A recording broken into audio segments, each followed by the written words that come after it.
Hello అండి అందరికీ. నేనైతే ఈరోజైతే ఇంకో టెంపుల్ లాగా మీ ముందుకు వచ్చేసానండి.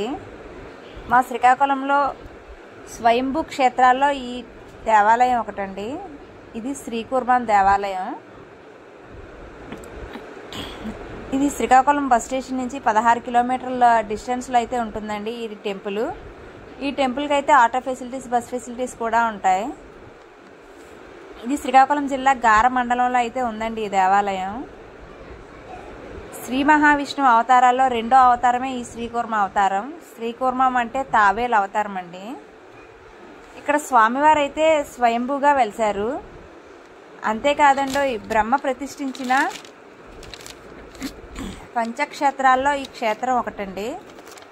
ఏ టెంపుల్లో కూడా లేని విధంగా ఈ టెంపుల్కి అయితే 2 ధ్వజస్తంభాలు ఉంటాయి. మనం 2 ధ్వజస్తంభాలని కూడా దర్శించుకోవచ్చు. ఇది శ్వేత పుష్కరిణి. ఇందులో ఏంటంటే స్నానం చేసి టెంపుల్ దర్శించుకునే వాళ్ళు కొందరు అయితే ఎవరైనా చనిపోయిన తర్వాత అస్థికులు కాశీ, వారణాసి అవి వెళ్ళలేని వాళ్ళు ఇక్కడైతే వచ్చి పుణ్యకార్యాలను అయితే చేసుకుంటారండి. అంతేకాదండో ప్రదక్షిణ మార్గం దగ్గర అయితే మీకు ఈ డోర్ కనిపిస్తుందండి. వెళ్ళేటోళ్ళు చూడొచ్చు.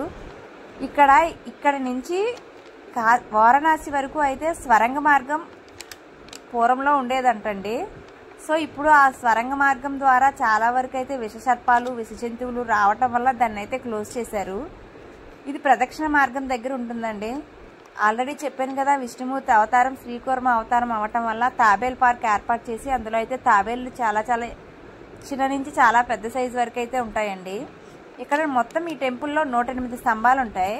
కానీ ఒక స్తంభానికి మధ్యలో అయితే పోలిక అయితే ఉండదు. ఈ స్తంభాలు వెంబడించి మనం ప్రదక్షిణ అయితే చేసుకుంటూ స్వామివారిని దర్శించుకోవడానికి వెళ్తాం.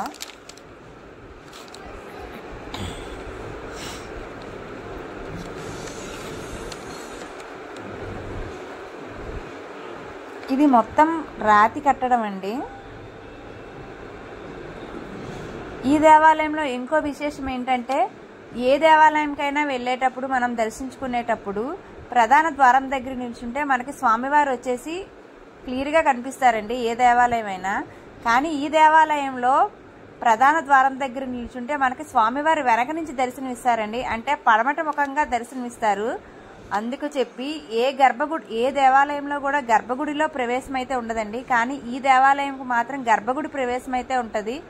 గర్భగుడిలోకి వెళ్ళి స్వామివారిని దర్శించుకొని చూసి వెనక్కి రావటం, అంటే వెళ్ళే దారి వచ్చే దారి ఒకటే అవ్వటం వల్ల దర్శనం కూడా చాలా లేటుగా అయితే జరుగుతుందండి. కానీ చాలా నీట్గా స్వామివారిని అయితే దర్శించుకోవచ్చు.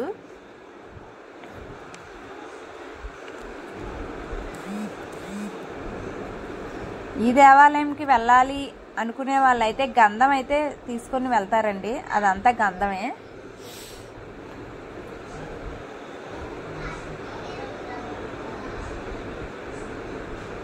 తాబేలుకి అలా ఫిన్సింగ్ ఏర్పాటు చేసి అందులో అయితే ఉంచారండి.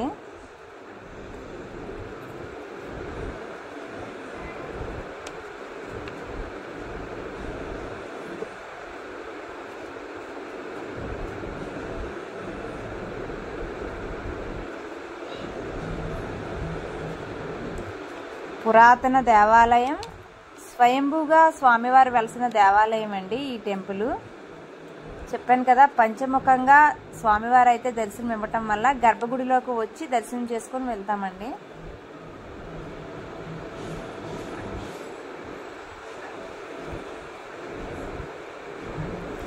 వీడియో కనుక నచ్చినట్టయితే ప్లీజ్ లైక్ చేయండి, షేర్ చేయండి, సబ్స్క్రైబ్ మాత్రం చేయొద్దు. వీడియోస్ అయితే చూస్తున్నారు కానీ లైక్స్, సబ్స్క్రైబ్స్ అయితే చెయ్యట్లేదు. ప్లీజ్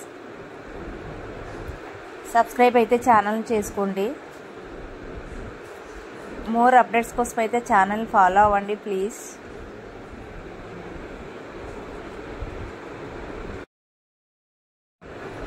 ఇక్కడ స్వామివారికి అయితే గంధంతో అయితే పూజ చేసుకుంటారండి.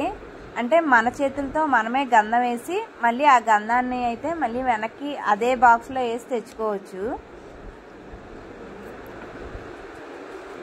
బయట అయితే సేల్ చేస్తుంటారు. లేదు వీలుండేటోళ్ళు పట్టుకొని వెళ్తే మంచిది.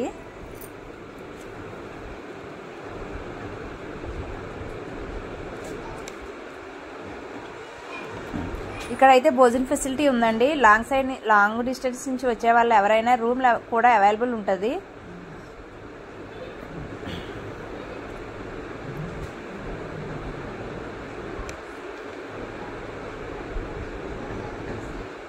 ఈ ప్రదక్షిణ మార్గం ద్వారా స్వామివారిని అయితే దర్శించుకోవచ్చండి. ఇది స్వరంగ మార్గం.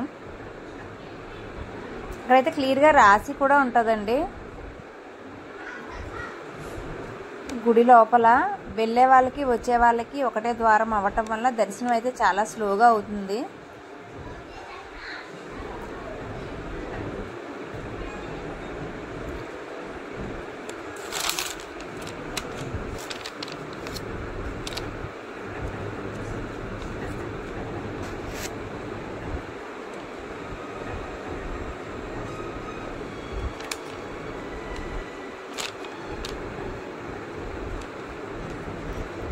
ప్లీజ్ అండి, ప్లీజ్ సబ్స్క్రైబ్ మై ఛానల్.